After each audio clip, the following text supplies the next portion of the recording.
6 نومبر 1965 کا دن ہم یوم دفاع کے نام سے مناتے ہیں۔ ہم سب اپنے پاک باز شہداء کی عظمت کو خراج تحسین پیش کرتے ہیں اور یہ عہد کرتے ہیں کہ ہم اپنے وطن عزیز کے اندرونی اور بیرونی دشمنوں کو اتحاد امت کے ساتھ اور ہمت کے ساتھ شکست فاش دیں گے۔ موجودہ دور کے تمام درپیش چیلنجوں سے بخوبی نبٹتے ہوئے ملک کو ترقی کی راہ پر گامزن کریں گے۔ اپنی ذاتی مفادات کو پس پش ڈالتے ہوئے ملک کے وسیع تر مفادات، ترقی اور خوشحالی کے لیے اپنا تن، من اور دھن قربان کر دیں گے، کیونکہ ہمارے آباء و اجداد نے اس پاک وطن کو بنایا تھا اور آج ہم ہی اس کی حفاظت کریں گے۔ یہ اس ملک، قوم اور آنے والی نسل کا ہم پر قرض ہے۔ بھارت نے اپنے خود سے باطن سے مجبور ہو کر 6 سپٹمبر 1965 عیسوی کو پاکستان پر شب خون مارا۔ بھارت کا خیال تھا کہ راتوں رات پاکستان کے اہم علاقوں پر قبضہ کر لیں گے اور لاہور میں ناشتہ کریں گے، لیکن انہیں اندازہ نہیں کہ انہیں کس قوم سے پالا پڑا ہے۔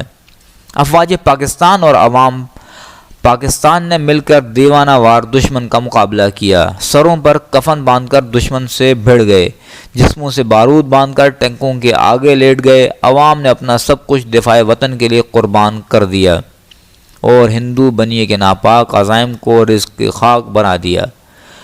طاقت کے نشے سے چور بھارت پاکستان کو دنیا کے نقشے سے مٹانے کے لیے آیا تھا، لیکن ہمیشہ کے لیے ناکامی کا بدنما داغ اپنے سینے پر سجا کر واپس گیا۔ بھارتی فوج کے ریٹائرڈ افسر ایئر مارشل بھارت کمار نے اپنی کتاب the devils of the Himalayan eagle the first Indo Pak war میں تسلیم کیا ہے کہ 1965 کی جنگ میں پاکستان کے مقابلے میں بھارت کو زیادہ نقصان اٹھانا پڑا تھا۔ پاکستان نے صرف 2 دن میں بھارت کے 35 طیارے تباہ کر دیے تھے۔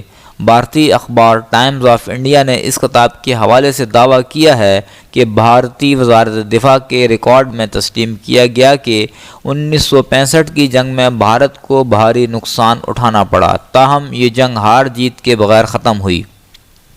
جنگ کے دوران بھارت کے 460 طیاروں میں سے 59 اور پاکستان کے 186 میں سے 43 طیارے تباہ ہوئے تھے۔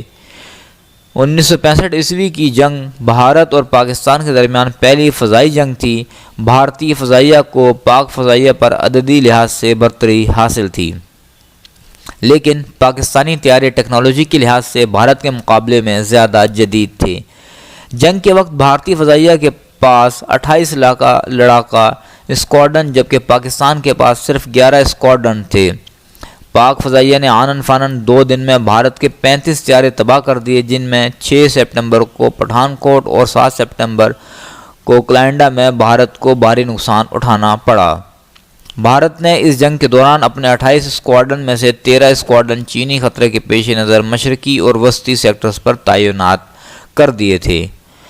بھارتی اخبار کے مطابق اس میں کوئی شک نہیں کہ پاکستان کے مقابلے میں بھارتی فضائیہ کا بہت زیادہ نقصان ہوا، جسے پاکستان کی فتح سمجھا گیا۔ بھارتی اخبار نے اس سے پہلے کی ایک رپورٹ میں واضح کیا تھا کہ مودی حکومت کی طرف سے 1965 کی جنگ کو ایک عظیم فتح کے طور پر منانے کے فیصلے پر بھارت میں تنقید کی جا رہی ہے، اور کئی حلقوں میں سوال پیدا ہو رہے ہیں کہ 1965 کی جنگ تو ہار جیت کے بغیر ختم ہوئی تھی، تو پھر یہ فتح کا جشن کیوں منایا جا رہا ہے؟ بھارتی وزارت دفاع کی سرکاری جنگی تاریخ بتاتی ہے کہ 1965 کی جنگ کا خاتمہ بغیر ہار جیت کے ہوا۔ یہ جنگ 17 دن تک جاری رہی اور 22 سپٹمبر کو جنگ بندی ہو گئی۔ وزارت دفاع نے نتیجہ اخذ کیا تھا کہ مجموعی طور پر فضائی جنگ میں سے کسی نے بھی فیصلہ کن کامیابی حاصل نہیں کی تھی۔ واضح پلان کے بغیر دونوں اطراف نے آپریشن کیا۔ بھارت نے 1965 کی جنگ کے زخم کا بدلہ لینے کے لیے 1971 میں پاکستان کو بھاری نقصان پہنچایا۔ حقیقت یہ ہے کہ جنگ ستمبر افواج پاکستان کی شجاعت، دلیری اور جان بازی کی وہ تاریخ رقم کر گئی جس نے خلافت عثمانیہ کے بعد دنیا کے نقشے پر ملت اسلامیہ کی ایک قوت کو زندہ کیا۔ 65 عیسوی کی جنگ کا ہر محاذ جذبہ حریت کی داستان رقم کر گیا۔ اس جنگ میں پوری قوم فوج کے ساتھ سیسا پلائی ہوئی دیوار کی طرح کھڑی تھی۔ ہمیں سوچنا چاہیے جس قوم نے رات کے اندھیرے میں حملہ کرنے والے اپنے سے 4 گنا بڑے دشمن کو شکست سے دوچار کر کے بازوئے مسلم کا زور دکھایا، آج بھی وہ قوم دشمن کے دانت کھٹے کرنے کے لیے تیار ہے۔ اس میں کوئی شک نہیں کہ جنگ بربادی لاتی ہے اور نسلوں کا مستقبل تاریک کر دیتی ہے۔ یہ کوئی شوق نہیں مگر مسلط ہو جائے اور جس میں جذبہ شوق شہادت نہ ابھرے تو وہ مسلمان کیسا۔ مسئلہ یہ ہے کہ پاکستان بھارت ممکنہ روایتی جنگ اگلے ہی لمحے جوہری جنگ میں بدل سکتی ہے۔ 5000 سینٹی گریڈ درجہ حرارت کو پہاڑ بھی برداشت نہیں کر سکتے۔ آج کی موجودات کی راکھ بھی نہیں بچے گی۔ بھارت ایک نئی جنگ کا بیج بو رہا ہے۔ اسے یاد رکھنا چاہیے کہ سیکنڈ سٹرائک بھی ہوتی ہے۔ بے شک ہماری مسلح افواج دفاع وطن کے تمام تقاضے نبھانے کے لیے ہمہ وقت تیار اور چوکس ہیں۔ ہم پاکستانی بحیثیت قوم 6 سپٹمبر کو یوم دفاع پاکستان کے نام سے مناتے ہیں۔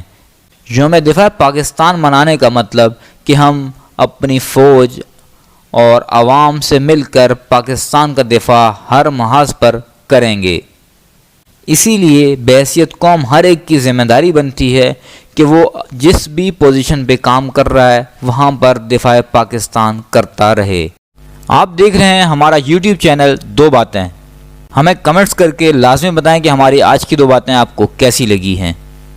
ہمارے چینل دو باتیں کو سبسکرائب کریں اور ہمارے ویڈیوز کو اپنے دوستوں اور رشتہ داروں کے ساتھ ضرور شیئر کریں۔ اللہ حافظ۔